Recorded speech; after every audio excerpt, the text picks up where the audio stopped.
আমরা তো পুরো ঘটনা শুনে স্তম্ভিত এবং যেটা দেখতে পাচ্ছি যে মানে অসংখ্য বেশ সংখ্যাটা এখনো নিশ্চিত নই আমরা, তবে বেশ কয়েকজন আমাদের শিশুরা যে আহত হয়েছে এর মধ্যে অনেকের মৃত্যুর খবরও আমরা শুনতে পাচ্ছি।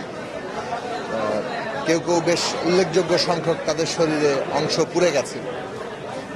তো তাদের চিকিৎসা যাতে যথার্থভাবে হয় সেটা আমরা নিশ্চয়ই সবাই প্রত্যাশা করছি এবং যতটা বেশি সম্ভব কেয়ার নেওয়া যায়। আর রক্তের প্রয়োজন ছিল এবং নেগেটিভ ব্লাডের একটা তালিকা করা হচ্ছে। আমি নিজেও যেহেতু নেগেটিভ ব্লাড আমার, তো সেই হিসেবে আমি রক্তের ওই তালিকাবদ্ধ করার জন্য গিয়েছিলাম। আশা করি যে মানুষের সকলের যে দোয়া এবং চিকিৎসার মধ্য দিয়ে আমরা বেশি সংখ্যক সবাইকেই হয়তো যতটা বেশি সম্ভব আমরা সবাইকে সুস্থ করতে পারবো, তাদেরকে জীবিত দেখতে পারবো।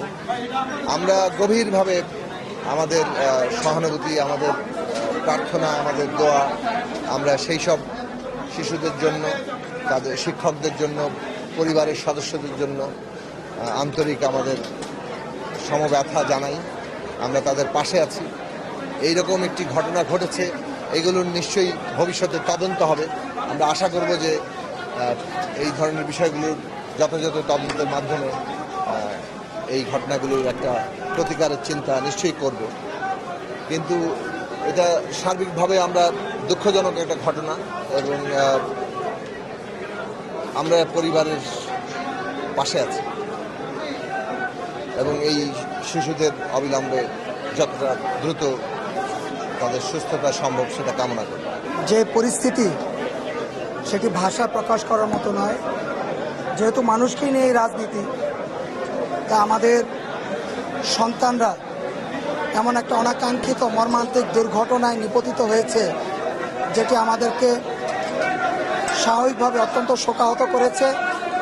আমরা ইতিমধ্যেই আমাদের সহযোগী সংগঠন এবং মূল দলের নেতা কর্মীদের আহ্বান জানিয়েছি। এখানে রক্তের গ্রুপের তালিকা করা হচ্ছে।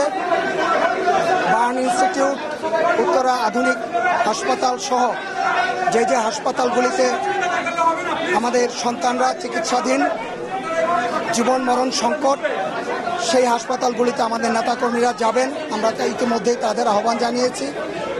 আমরা আল্লাহর কাছে প্রার্থনা করি যেন তাদের জীবন যেন রক্ষা হয়, আমাদের সন্তানদের জীবন যেন রক্ষা হয়। আর সরকার প্রতি একটা আহ্বান থাকবে যে প্রতি বছরই প্রশিক্ষণ বিমানের মাধ্যমে প্রতি বছরই অনাকাঙ্ক্ষিত অত্যন্ত মর্মান্তিক দুর্ঘটনা হচ্ছে। বাংলাদেশের মেধাবী ছেলেগুলো চলে যাচ্ছে এবং যেখানে বিমান বিধ্বস্ত হয় আশপাশেও ক্ষয়ক্ষতি হয়।